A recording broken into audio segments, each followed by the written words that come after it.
ማንም ኃይል በህዝብ ድምጽ በዲሞክራሲያዊ መንገድ የመጣውን መንግስት በኃይልና በወረቀት በዘፈን ጋጋታ ሊያፈርሰው አይችልም። አቅም የለውም። አይችልም። ፍርድ ሰጪው ህዝብ ነው። ካልሰራን ያባረናል። ተቀብለን ነው። ህዝብ ካልመረጠን አናጭበረብረን እንወጣለን። ህዝብ እንዲመርጠን ከፈለግን ደግሞ ተክተን መስራት ይኖርብናል።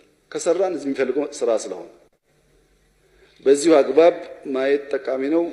ብዙ ጆሮ መስጠትም አስፈላጊ አይደለም። በጣም ሲበዛ ታጋሾች ነን። ለዛ ነው እኮ ይሄ ሁሉ ጭፈራ ምናምን ስድብ እርግማን የሚሰማው ስለምንታገስ ነው እንጂ እንደ ድሮዎቹ እኮ አርጩሜ ብንመዝ ኖሮ ሰው አዲስ አበባ ተቀምጦ እንደዚህ መቼም አይሆንም። ግን ይቅር እንለፍ እንተው ስለምንል ነው።